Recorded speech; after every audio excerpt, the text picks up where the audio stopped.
imagens de arquivo, computação e reconstituições para ilustrar uma teoria controversa de fatos históricos. Objetos voadores com performances incríveis registrados por testemunhas confiáveis. Serão veículos alienígenas ou ilusões de ótica? Ou será que existe alguma explicação mais sinistra? Existem novos indícios que apontam para uma tecnologia nazista secreta. E há uma conspiração pós-guerra para manter os OVNIs como mistérios até hoje.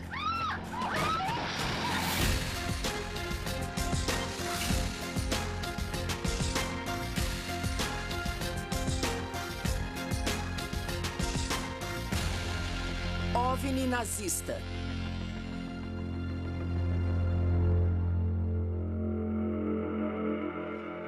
O Centro Nacional de Registro de OVNIs recebe todos os meses 400 notificações de avistagens.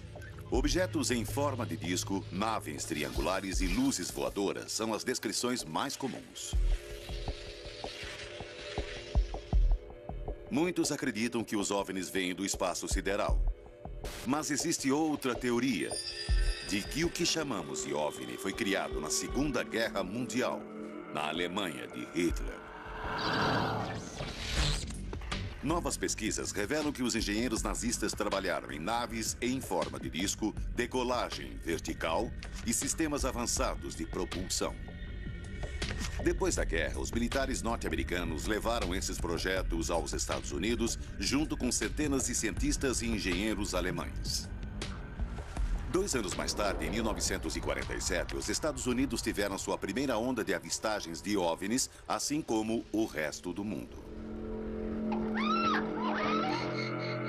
Seriam os OVNIs aeronaves secretas norte-americanas desenvolvidas a partir dos projetos confiscados dos alemães? Para descobrir isso, temos de estudar as mais intrigantes avistagens de OVNIs, as testemunhadas por pilotos profissionais treinados em observação aérea. O primeiro desses relatos data dos meses finais da Segunda Guerra. Documentos confidenciais britânicos e norte-americanos revelam que os pilotos aliados viram objetos voadores estranhos nos céus da Alemanha. As tripulações viram objetos estranhos que não conseguiam identificar. E quando os contataram ou tentaram fazer contato, eles não agiram normalmente, como aeronaves convencionais. Os homens apelidaram os objetos de Foo Fighters por causa do bordão de um personagem de histórias em quadrinhos da época, mas não havia nada de engraçado nesses encontros. O pesquisador Kit Chester entrevistou 12 testemunhas dos Foo Fighters e analisou dezenas de relatórios de pilotos aliados. Alguns pilotos acreditavam que realmente eles estavam voando a velocidades altíssimas de milhares de quilômetros por hora, pela rapidez com que cruzavam o céu e se afastavam. A maioria dos veteranos com quem eu falei já faleceu, menos um. E seu nome é Major Harold Oxford. Era comandante do Esquadrão 415. Eu vi uma luz na asa direita. Não dava para saber a que distância estava. Mas me seguia. Para onde eu virava, ela virava. O operador de radar procurou e disse que até podia ver uma luz, mas não tinha nenhum avião no sistema de radar. Então, fizemos a volta para ver o que era aquilo. E quando chegamos perto dela, de repente aquilo explodiu e sumiu. Como se fosse um foguete.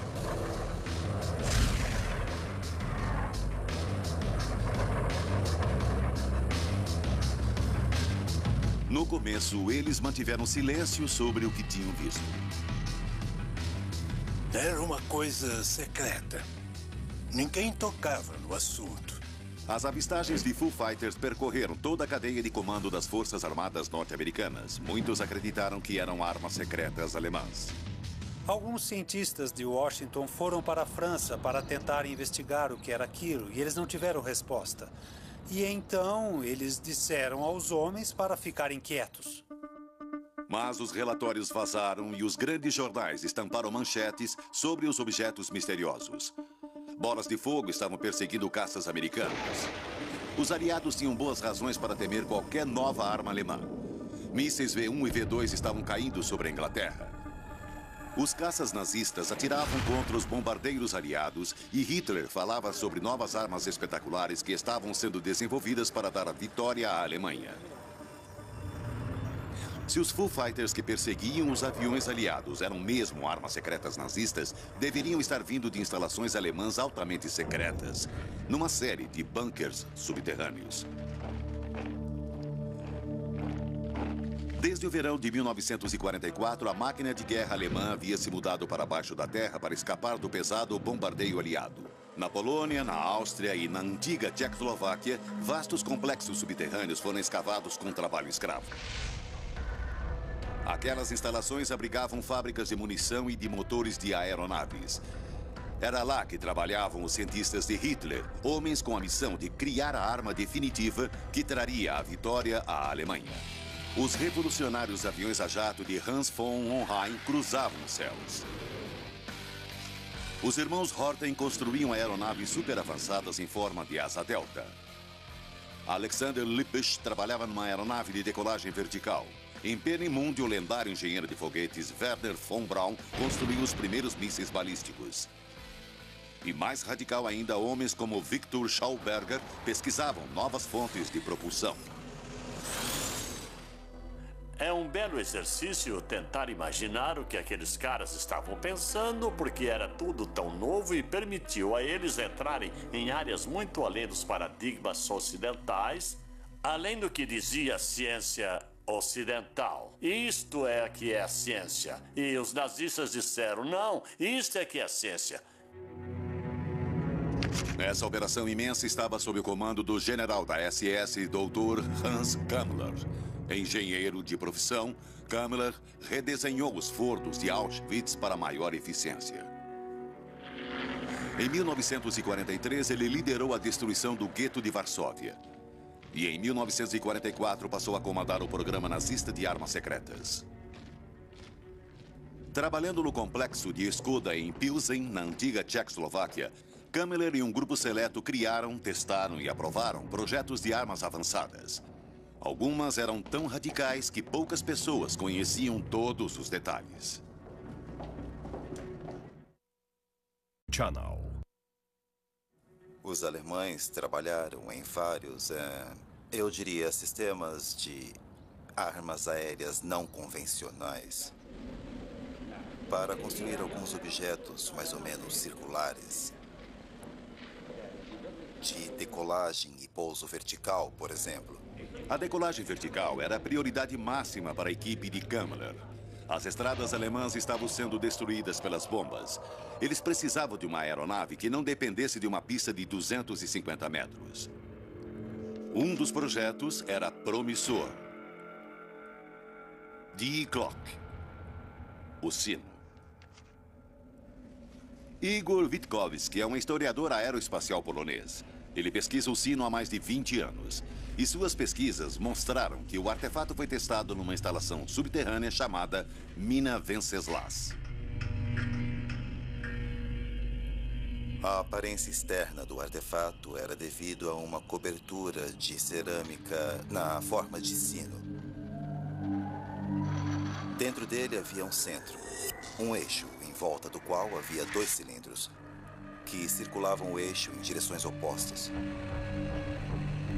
Depois de conectar uma corrente de alta voltagem, os 2 cilindros começavam a girar em direções opostas. Kowski acredita que os alemães estavam tentando criar um vórtice acionado à eletricidade. Como um tornado, a sucção deveria levantar os objetos verticalmente. E tudo sugere, os cálculos matemáticos, por exemplo, que aquele pode ter sido um meio eficaz de lidar com a gravidade. Será que os nazistas estavam no limiar de uma nova era da propulsão?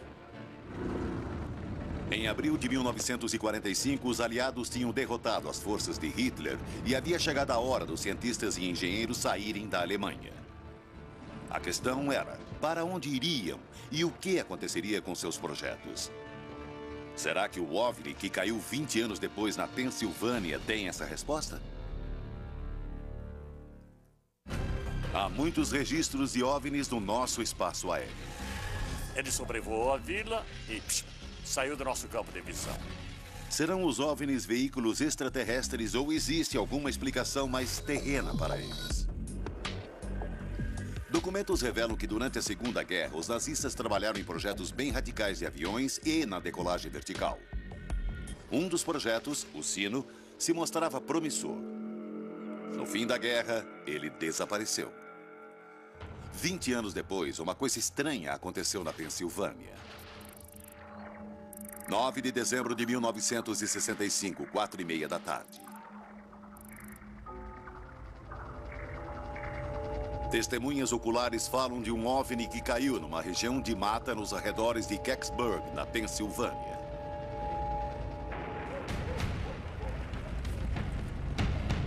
Os relatos descrevem um objeto parecido com uma pinha. Uma testemunha disse que o objeto parecia um sino.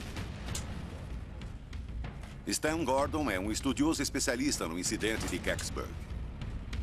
Tinha entre 3 e 3,5 metros de comprimento, entre 2 e 3 metros de diâmetro. Mas era uma peça sólida de metal, um metal estranho de cor dourada ou cor de bronze. E o objeto tinha outra característica única. Na base que uma das testemunhas chamou de para-choque, da área que ia tomando a forma de pinha, existiam marcas muito estranhas por toda a superfície.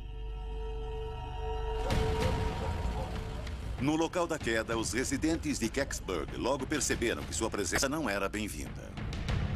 Eles não estavam lá há muito tempo. Quando 2 homens vestindo capas apareceram na mata muito sérios e disseram, caiam fora daqui, esta área está em quarentena, e falaram que atrás desses homens havia soldados chegando, havia militares. Testemunhas oculares relataram que depois viram o objeto num veículo militar saindo da cidade. Para onde ele foi levado? Stan Gordon acha que ele foi para a base da Força Aérea Wright-Patterson, mais de 400 quilômetros a oeste, em Ohio. Segundo Gordon, apenas 2 dias depois do incidente em Kecksburg, a base fez um pedido estranho de tijolos de cerâmica para uma olaria próxima. Eles encomendaram um grande suprimento, 6.500 unidades, de um tipo especial de tijolo. Eram tijolos estruturais, duplamente queimados. E a nota deveria ser enviada à base de Força Aérea Wright-Patterson. Myron, o motorista do caminhão de entrega, deu uma entrevista depois, onde disse ter visto um objeto com formato de sino num hangar. Quando entrei na base, vi um tipo de sino lá e estavam trabalhando nele. Iam usar tijolos para emparedar aquilo. Iam enterrar o sino. Mas por que tijolos cerâmicos? A cerâmica é usada para isolamento elétrico e térmico. Estaria a Força Aérea tentando de alguma forma blindar o objeto? Será que a semelhança do objeto com o sino nazista é mera coincidência? E será que os tijolos cerâmicos podem servir de elo entre os 2 objetos? A nave de Kecksburg foi encapsulada com tijolos cerâmicos. Segundo o jornalista aeroespacial polonês Igor Witkowski, o sino nazista também era revestido com uma camada de cerâmica.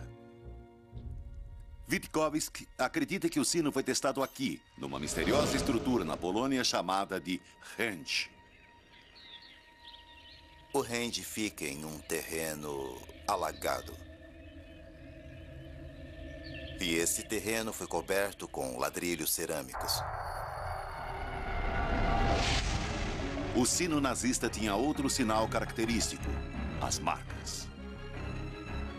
Os nazistas tinham uma ciência religiosa bizarra que incluía o ocultismo. E eles usavam símbolos misteriosos. E o sino, supostamente, foi coberto com esses símbolos de ocultismo. E cobrindo toda a área do sino, havia marcas estranhas. A evidência é forte, mas circunstancial. Tanto o sino como a nave de Kecksburg precisavam de cerâmica.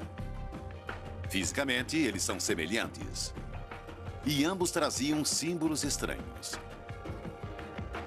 A pergunta é, se o objeto de Kecksburg era o sino nazista, como foi parar nos Estados Unidos 20 anos depois? Para responder essa pergunta, é necessário voltar à Alemanha no final da Segunda Guerra Mundial. Em abril de 1945, Hitler ordenou a execução de 62 cientistas que trabalhavam no projeto do sino. Os prisioneiros nos campos de concentração que haviam trabalhado nas escavações dos bunkers também foram executados. Essas execuções em massa foram supervisionadas pelo general da SS responsável pelos projetos de armas secretas do Reich, Dr. Hans Kammler. As entradas dos túneis foram explodidas e todos os prisioneiros dos campos de concentração que sabiam de alguma coisa, de qualquer coisa sobre a produção e seu propósito, ficaram fechados lá dentro. E então o mistério desse empreendimento foi soterrado efetivamente. Hitler confiou a Kammler a tarefa de apagar qualquer traço dos projetos secretos nazistas. Mas o que o Führer não sabia é que Kammler ia mudar de lado.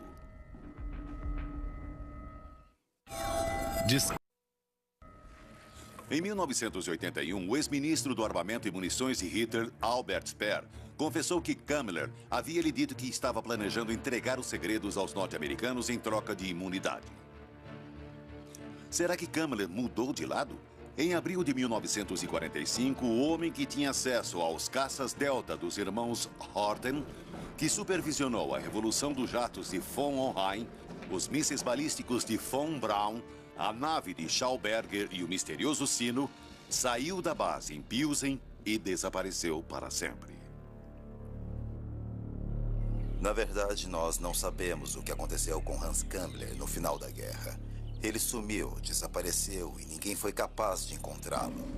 6 relatos diferentes de sua morte foram registrados. No julgamento de Nuremberg, ele mal foi mencionado, mesmo tendo sido diretamente responsável pela destruição do gueto de Varsóvia e projetado os fornos de Auschwitz.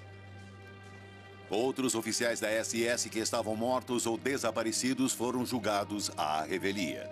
Por que não Kammler?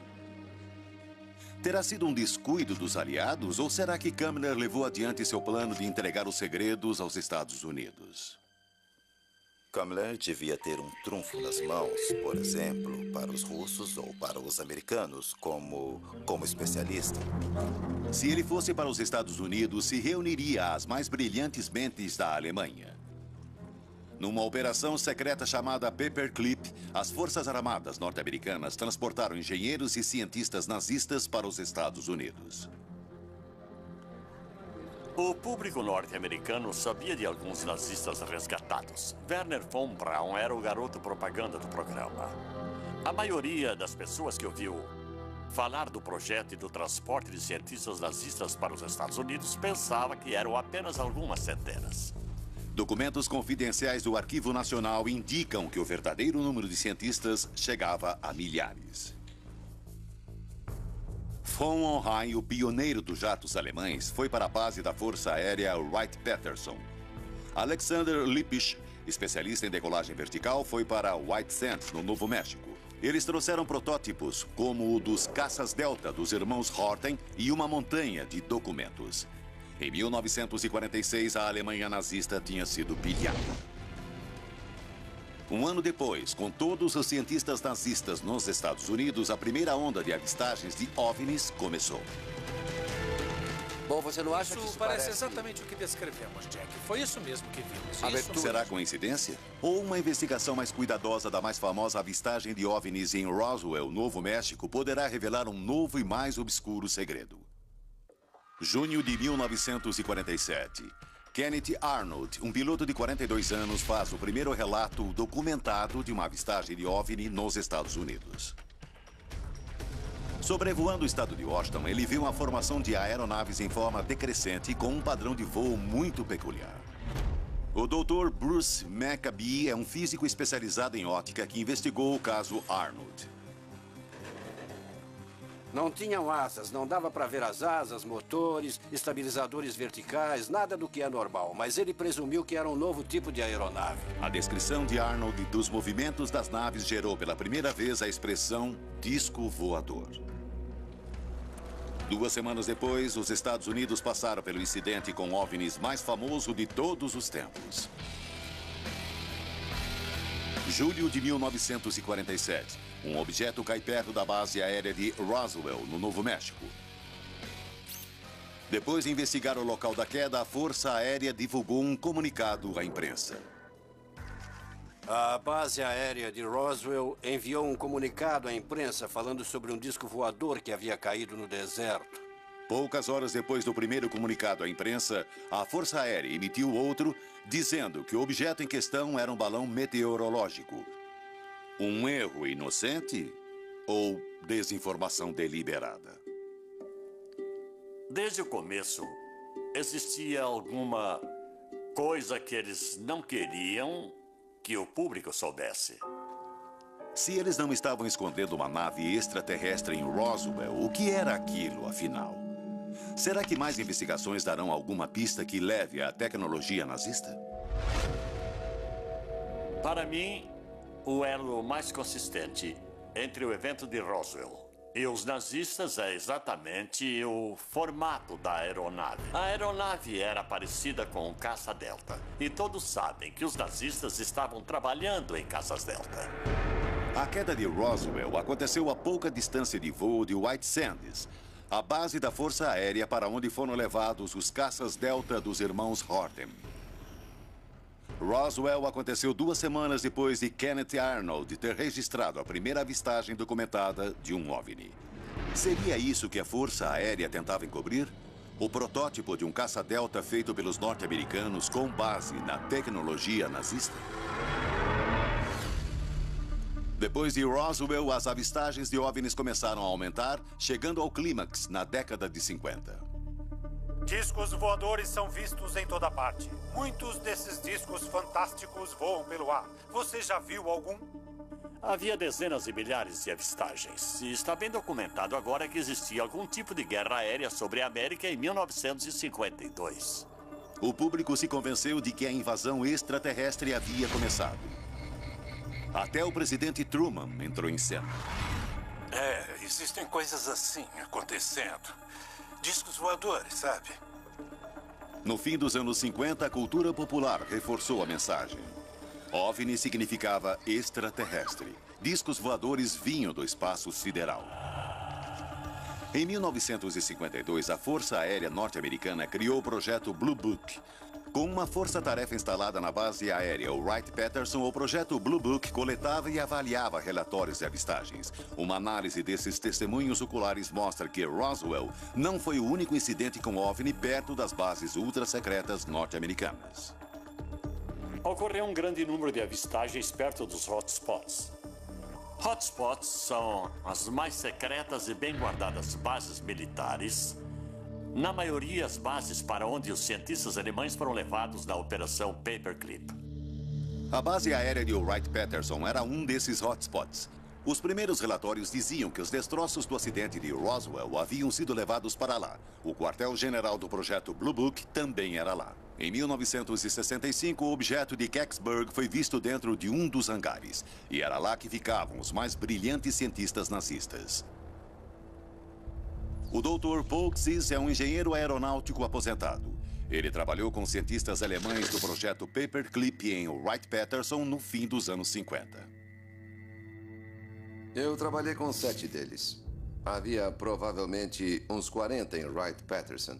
No começo eram alemães leais que queriam que a Alemanha vencesse, eu não vejo nada de errado nisso, e se tornaram norte-americanos leais quando vieram para cá. Leais o bastante para se calarem sobre os programas secretos de armas? O que os cientistas do projeto Paperclip sabiam sobre teorias inovadoras da gravidade e discos voadores? O chefe de Paul Kziz, Dr. Wilhelm Knackstedt, sabia alguma coisa. O doutor dizia: há umas pessoas que têm algumas ideias doidas sobre levitar coisas, mas ele não estava muito interessado nisso. Mas os militares norte-americanos estavam. No fim dos anos 50, tiveram início testes secretos em Wright-Patterson com uma aeronave em forma de disco ou lenticular. Eles devem ter achado alguma coisa na Alemanha com formato lenticular e aí tentaram reproduzir. O primeiro disco voador conhecido feito pela Força Aérea Norte-Americana estava prestes a decolar.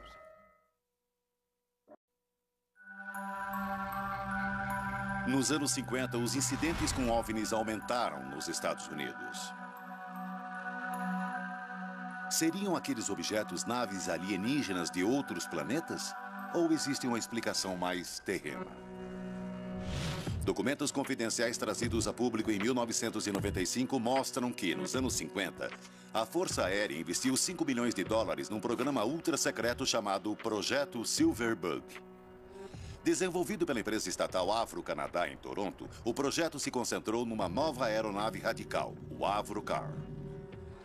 Bill Zuck é historiador da aviação canadense. O Avrocar era um protótipo. Ele foi criado para mostrar como o design de um disco voador deveria ser. Os documentos do Silverbug falavam de uma velocidade de Mach 3 e de uma altitude de 80.600 pés, quase 25 mil metros. A nave decolaria verticalmente usando o efeito Coanda. Nos anos 30, Henry Coanda demonstrou que quando o ar é forçado em volta de uma superfície curva, ele vai seguir esse contorno e criar sustentação. O Avrocar usaria o efeito Coanda através de 3 motores que acionariam uma hélice central. Essa corrente descendente seguiria a superfície curva e lançaria a nave para cima. O gênio da engenharia britânica, John Frost, era a mente por trás do projeto. Frost admitia abertamente que havia se inspirado em pesquisas sobre a Alemanha da Segunda Guerra. Em 1953, ele se reuniu com um engenheiro alemão que afirmava que haviam sido feitos testes de discos voadores numa instalação nos arredores de Praga na Segunda Guerra Mundial. Essa confirmação de testes com discos não é o único elo entre o Avrocar e a Alemanha nazista. Um dos consultores do projeto era Alexander Lippisch, um engenheiro do projeto Paperclip. Durante a Segunda Guerra, ele havia trabalhado na decolagem vertical com outros cientistas nazistas. O que John Frost estava fazendo era basicamente garimpar as informações que Lippisch podia fornecer. Frost estava aprendendo muito com o know-how alemão. O que ele soube sobre os projetos que o fez acreditar que o Avrocar funcionaria? Será que tinha a ver com um projeto nazista ultra-secreto chamado Repulsion? Concebido pelo engenheiro austríaco Victor Schauberger, ele guarda muito mais do que uma mera semelhança com o Avrocar de Frost. Georg Schauberger é neto de Victor Schauberger. Ele possui o modelo original do aparelho. E este é o protótipo. Victor Schauberger é muito bem conhecido quando se fala de sucção, antigravidade, levitação, energia. E este é o chamado repulsing. Schauberger fez seu trabalho no campo de concentração de Mauthausen. Como o Avrocar, o repulsing de Schauberger operava sob o efeito Coanda. Segundo Georg Schauberger, os testes iniciais de seu avô maravilharam a equipe. Acidentalmente, o aparelho voou até o teto durante a demonstração. Victor pensou que havia uma força levitacional operando na máquina. E isso é a antigravidade funcionando. Mas em 1944, quando Schauberger e sua equipe estavam fazendo progressos, a SS ordenou que ele fosse para o leste. Ele escreveu que teria de ir para uma instalação secreta em algum lugar na Polônia. E aí não tivemos mais notícias dele por muitas e muitas semanas. Polônia, onde nasceu o Sino, outro projeto nazista ligado a Vortex e antigravidade. Será que Schauberger foi mandado para reforçar a outra equipe? No fim da guerra, os projetos e protótipos dele foram confiscados pelos aliados. Depois da guerra, Victor disse que os Estados Unidos tinham roubado coisas dele que eram muito importantes para o seu trabalho. Todos os protótipos operacionais do Repulsion desapareceram. Alguns anos depois, quando os primeiros relatos de discos voadores começaram nos Estados Unidos, Victor Schauberger ficou espantado. E ele disse aos jornalistas ou às pessoas que queriam ouvir. Fui eu que construí o primeiro disco voador. Nesse caso, eu devo ser o pai dos OVNIs. Será que os projetos confiscados de Schauberger ajudaram os Estados Unidos a construir discos voadores? Neste caso, eles não ajudaram John Frost. Não há nada de espantoso nos resultados do projeto Silverbug. Nos testes, o Avrocar provou que podia decolar verticalmente, mas sua performance ficou limitada devido a problemas de potência. Para conseguirem tirá-lo do chão, era preciso usar quase a potência total. E mesmo assim, ele só conseguia se elevar cerca de 1 metro no ar. E naquela altitude, ele só conseguia alcançar a velocidade de um carro comum. Chegava a uns 60 km por hora. Frost provou que a teoria aerodinâmica do disco funcionava. Mas faltou mais tempo e dinheiro para achar a energia de que a nave precisava. Em 1961, a Força Aérea cancelou o projeto Silverbug e todos os direitos sobre o Avrocar ficaram com o Departamento de Defesa. Parecia o fim da linha para os criadores de discos voadores. Mas será que foi? 4 anos depois, em 1965, um objeto com forma de sino caiu em Kecksburg, Pensilvânia. Os militares e o governo norte-americanos foram acionados imediatamente. Testemunhas oculares relataram que a nave foi levada para a base da Força Aérea Wright-Patterson, o mesmo local onde o Avrocar tinha sido testado 4 anos antes. Seria o objeto de Kecksburg parte de um projeto norte-americano secreto para continuar a desenvolver discos voadores? Será que ele caiu porque, como o Avrocar, não tinha potência suficiente e era instável? Se os militares norte-americanos estavam fazendo testes com discos voadores operacionais, teriam de manter isso em segredo. As pessoas teriam de ser silenciadas. Impossível? Mas isso já havia sido feito antes com os Black Projects, ou projetos secretos, num lugar chamado Área 51. A investigação sobre as pesquisas nazistas de OVNIs traz mais perguntas que respostas. Os documentos do projeto secreto Silverbug, que vieram a público em 1995, mostram que a Força Aérea Norte-Americana investiu no desenvolvimento de discos voadores capazes de chegar a grandes altitudes com velocidade supersônica. O projeto foi influenciado pelos projetos alemães da Segunda Guerra e pelos engenheiros aeronáuticos alemães. Mas o Avrocar, a versão que veio a público, não alcançou suas especificações originais. Em 1961, o projeto foi cancelado. 5 anos depois, um OVNI caiu em Kecksburg, na Pensilvânia. Os militares bloquearam todos os acessos ao local da queda. Testemunhas disseram que o objeto era incrivelmente parecido à nave nazista chamada de Sin. Será que os militares estavam encobrindo a continuação do programa baseado na tecnologia confiscada dos nazistas? Se isso for verdade, como o governo norte-americano conseguiria mantê-lo em segredo até hoje? Não me surpreenderia que um programa criado nos anos 50 ou 60 fosse tão secreto que sua existência nunca tivesse sido aventada. Se a Força Aérea deu continuidade ao programa dos discos voadores, este seria o lugar para ocultá-lo. Groom Lake, no deserto de Nevada, também conhecido como Área 51. A lendária área militar da Força Aérea, onde são testados os protótipos ultra-secretos de aeronaves. Cobrindo mais de 5.000 metros quadrados, é uma região isolada, inóspita e muito bem protegida. Se você chega perto da Área 51, começa a ver a sinalização. E na base das placas existe uma ameaça em letras vermelhas. Autorizado o uso de força letal. Bill Sweetman conhece a Área 51. Jornalista aposentado, trabalhou na revista Jane's Defense e passou a vida investigando os chamados Black Projects. Esses projetos têm orçamento aprovado pelo Congresso, mas o Departamento de Defesa não assume sua existência. Isso quer dizer que a mera existência desses programas é um segredo. Funciona, é proposital, a existência deles não é revelada. Uma estimativa moderada envolvendo o pessoal e estrutura do serviço secreto nos leva a pelo menos 40 a 45 bilhões de dólares por ano. O mistério que cerca a Área 51 e a confidencialidade dos contratos de trabalho mantém o muro de silêncio. As pessoas que trabalham nesses programas têm muito medo porque, se cometerem indiscrições, elas certamente terão de enfrentar um longo período de prisão na melhor das hipóteses.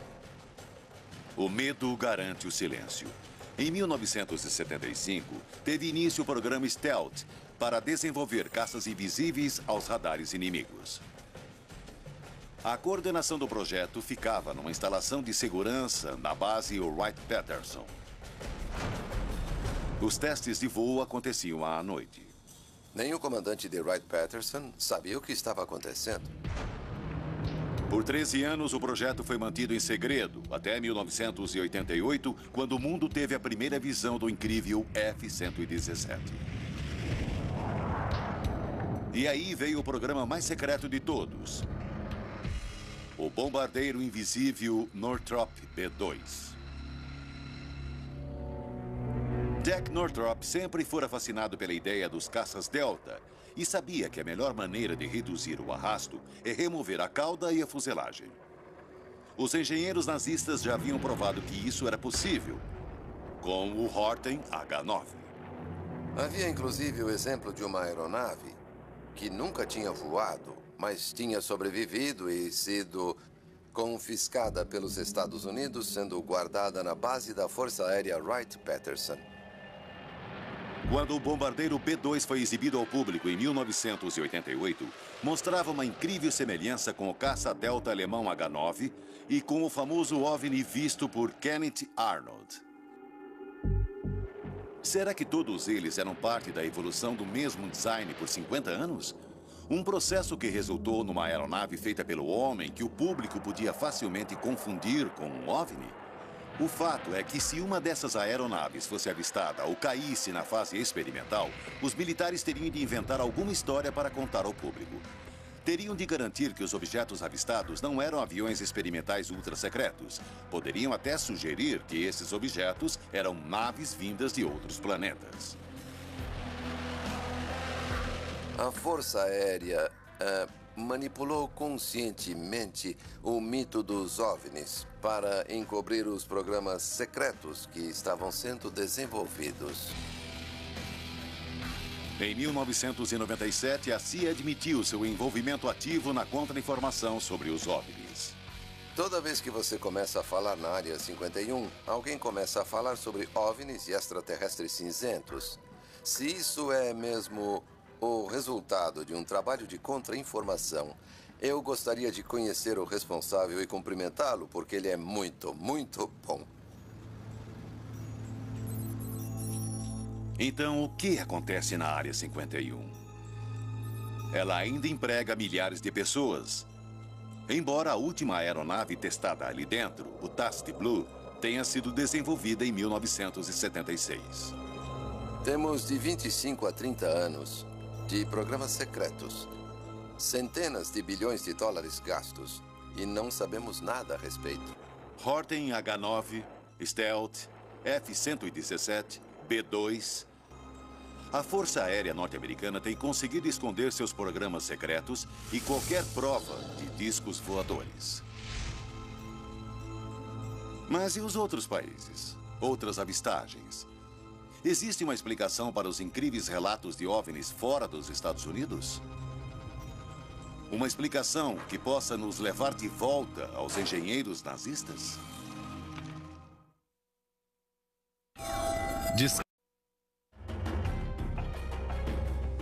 De todas as teorias conspiratórias sobre os OVNIs nazistas, a mais controversa é a ideia de que alguns nazistas conseguiram fugir levando protótipos de discos.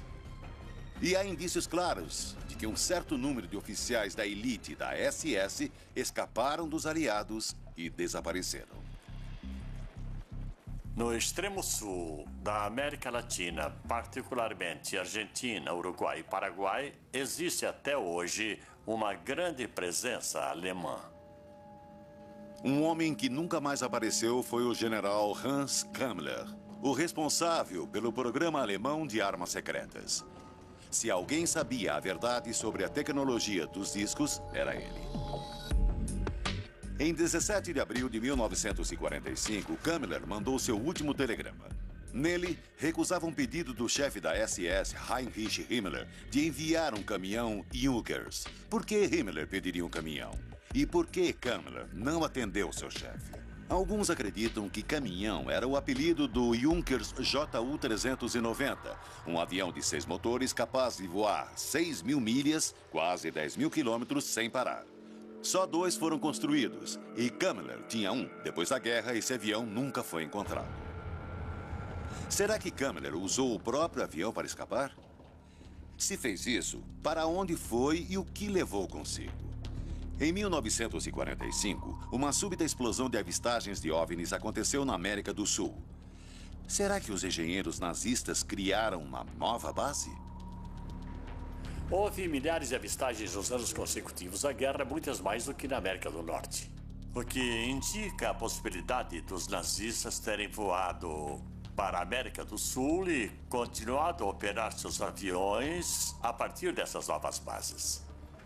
O presidente da Argentina, Juan Perón, concedeu 1.000 passaportes para cientistas e engenheiros nazistas.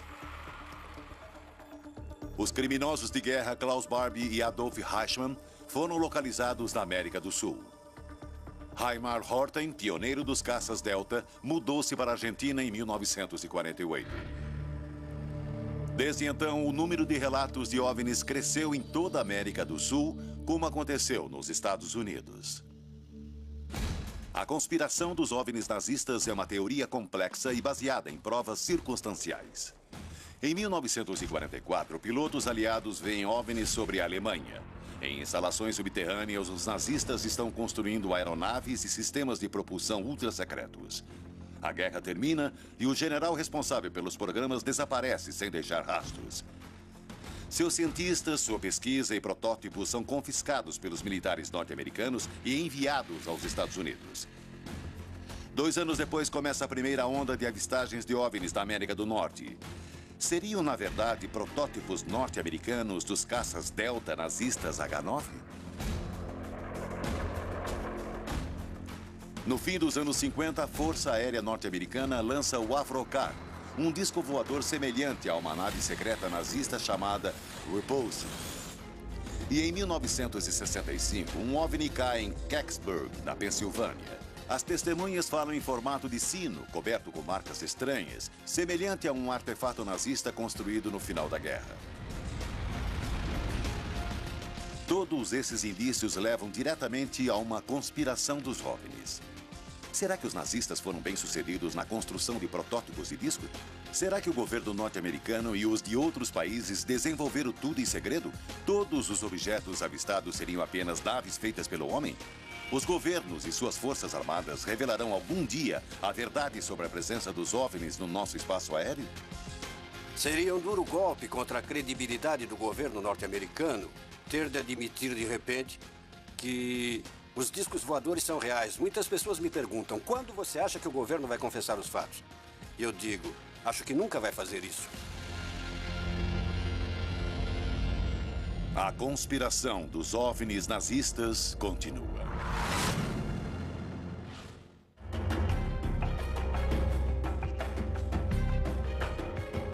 Versão brasileira, Tempo Filmes, São Paulo.